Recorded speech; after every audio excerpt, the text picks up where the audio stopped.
The period between 1890 and 1914, as it concerned the British Empire, was one of increasingly complex and dynamic colonial rule, resistance, and really essentially opposition to the various different ways in which the British authorities sought to manage, to subjugate, and to try and, in some cases, assimilate indigenous populations. This lesson is going to be speaking in more detail about the relationship between the British Empire and the indigenous peoples during this period, challenges to the British rule, the influence and the events that took place in Sudan, as well as the causes and consequences of the Boer War, probably the most important aspect of this period of time. This is the roadmap for this lesson then. We're going to talk about challenges to British rule and indigenous resistance movements. We will take a brief overview of some of the major resistance movements that predate this period that we've spoken about previously, and then we will think about the Sudan between 1880 and 1914, and then think about the causes and consequences of the Boer War. So, the British Empire faced significant challenges from indigenous peoples in various colonies during the 19th and 20th centuries, the late 19th and 20th centuries. These challenges were often rooted in resistance to British colonial expansion, the exploitation of resources of the indigenous lands, and the encroachment on traditional lands and cultures. Across the empire, indigenous peoples resisted British domination in various different ways. We've already spoken about previously the Indian Rebellion of 1857. This had shaken British confidence in their control over India, leading to significant reforms in governance and consolidation of British rule. However, even after this, various forms of passive resistance and occasional rebellions continued in India, with discontent over British policies growing. This would be the beginning of the end of British rule and control over the Indian subcontinent. As we will get to in future lessons' time, Indian independence would take place after the end of the Second World War, when decolonization as a process really does take shape and take hold. In addition to this, again, prior to this period of study that we're going to be looking at here, in Africa, we see that we see British colonial expansion was met with resistance from indigenous groups. East Africa, for example, where many indigenous peoples opposed British land policies and their treatments of labourers and plantations. The Zulu rebellions, for example, again earlier on in the century, continued the friction with indigenous groups in southern and eastern Africa. And then, as cited here on the screen, the legacy of slavery and the harsh economic systems that were imposed by the British led to protests, uprisings, and labour strikes in areas such as the Caribbean. But specifically then, one of the critical examples that we see of British imperial control and indigenous resistance between the period that we're examining is that of the Sudan. Now, the British became involved in Sudan by the late 19th century, and their relationship with indigenous peoples in the region was marked by both collaboration with local elites as well as the violent suppression of uprisings. One such example of uprisings was the Mahdist Revolt from 1881 to 1898. This is the most significant indigenous challenge to British authority in Sudan, and it began in the 1880s, and there was a revolt that was led by a man named Muhammad Ahmed, who was declared as the Mahdi, a messianic figure within Islam. Now, he sought to establish an independent Sudan free of Egyptian and British control. This was one of the main causes of the revolt. But in addition to this, there were also economic grievances.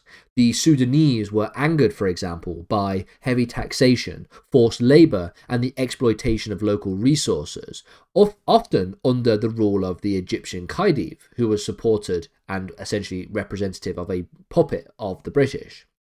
Additionally, Sudanese Muslims were resentful of British interference in religious matters, as well as the spread of Western ideas. There was also the fact that there was colonial mismanagement during this period. The Sudanese people viewed the Egyptians and their British backers as foreign oppressors, and the Ahmed's message of liberation resonated with large portions of the Sudanese population. And so the Mahdist forces went about and revolted against the British colonial imposition. For example, in 1885, they had captured Khartoum and killed a number of British individuals, including the British General Charles Gordon, which this marked a significant period of humiliation for Britain. In response, Britain sent an expedition to reconquer Sudan under Kitchener in the 1890s, culminating in the Battle of Durham in 1898. This is where the British and the Egyptian forces decisively defeated the Mahdist army. The defeat of these forces marked the beginning of formal British control over Sudan and the establishment of a rule between joint Egyptian and British administrations, sometimes known as a condominium. The ultimate consequences, then, are very, very important for thinking about challenges to British rule during this period. The suppression of the Mahdist revolt reinforced British dominance in Sudan, but it also highlighted the fact that there was a certain degree of resiliation and determination of indigenous peoples in resisting colonial rule. The aftermath saw the creation of a dual control system in Sudan, the condominium. This is where the British were effectively in charge of the administration, but nevertheless the Egyptians retained certain formal controls over this region. And this would ultimately set the stage for future challenges, as well as the eventual independence movements in Sudan during the mid-20th century, which we will get to in future lessons' time. Arguably between 1899 and 1902, it was the Boer War that was the most important aspect of colonial resistance, or at least indigenous resistance to colonial rule. Sometimes also known as the Second Anglo-Boer War, this was one of the most significant conflicts during this period, and really it set the stage for the British Empire and its relationship with indigenous peoples in southern Africa.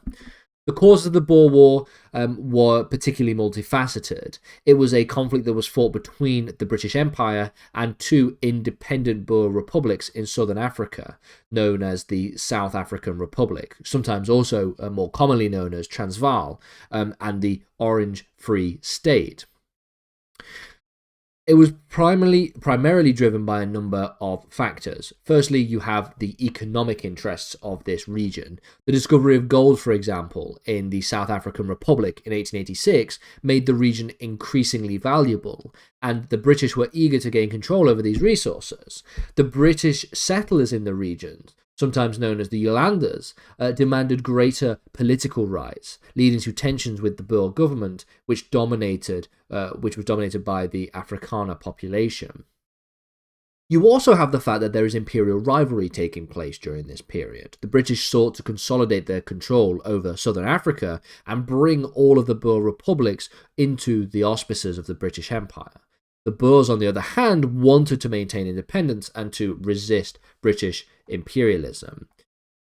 And then finally, you have the Yolanda issue, the influx of British settlers to Transvaal, who were denied full political rights by the Boer government, exacerbated tensions between the Boers and the British. The Empire under Cecil Rose supported the Yolanders and their settler colonial adventures in the demand for more rights, which again provoked the Boer government. So in terms of the war itself, the war broke out in 1899 and lasted until 1902, with the British facing a significant amount of protracted guerrilla warfare led by the Boers. While the British had a larger and better equipped army, the Boers fought a highly effective, irregular war using guerrilla tactics and having knowledge of the local terrain. One of the more controversial elements was the British response to this guerrilla conflict. The use of concentration camps to imprison Boer civilians, for example, which led to significant suffering and high mortality rates, especially among women and children. This drew widespread and international criticism. The political consequences were as follows. The war resulted in a British victory, but it still nevertheless had significant political consequences. We see treaties signed in 1902, which brought both the Transvaal and the Orange Free State into the British Empire as colonies. Now, the Boer republics were effectively absorbed into the Union of South Africa in 1910, which was a self-governing dominion under and within British imperial rule. So the ultimate conclusion of this war was the bringing in the Union of South Africa in 1910, but at least the immediate aftermath of the war with the establishment of British colonies was in 1902. In addition to there being political consequences, there had also been economic and social consequences. The war ultimately, from a historiographical perspective, exposed very deep divisions in British society. You see, for example, there being widespread public criticism of the war's conduct, especially when we think about the regarding of treatment of civilians in concentration camps. This became one of the more protracted and consequential elements of the Boer Wars. In fact, if you were to ask a layperson what they know of the Boer Wars, that might be one of the most important things that they bring out and they mention. It also revealed the challenges of controlling an empire in an increasingly modernized and industrialized world. Now, while the Boer War is often remembered as a conflict that existed between the British and the Boer peoples, indigenous Africans were significantly impacted by the conflict as well. The British employed African soldiers, often known as black troops or even the Black Auxiliary Forces, in the war, and after the war, the colonial policies were shaped by desires of both Boer and British settlers to limit African political and economic rights. The war accelerated segregationist policies in Africa, and black Africans would then become further disenfranchised. This set a basic foundation for what ultimately would be the established apartheid regime that becomes condemned extensively in the 1970s and 1980s. Its legacy is particularly important. The Boer War, like I just said, laid down the racial foundations for segregation in South Africa, which later evolves into the apartheid regime, but it also contributed to a sense of Afrikaner nationalism and resentment towards British imperialism. This persists into the 20th century and will only really be resolved in any meaningful sense when we get to the period of decolonization, which we'll get to in future lessons' time. And so, really, when we think about this period, we can see that the British relations with indigenous peoples were marked by significant resistance, by violent conflicts, and by efforts to maintain imperial control over vast territories. For example, in Sudan, the British forces faced fierce resistance from the Mahadist regime, or the Mahadist revolt, should I say, leading to violent suppression, but also to a more centralized condominium of British and Egyptian rule. In South Africa, or Southern Africa, the Boer War resulted in a British victory, but left deep legacies of racial division, as well as political consequences for indigenous Africans, ultimately setting the stage for what would eventually be the apartheid regime that we will get to in future lessons' time.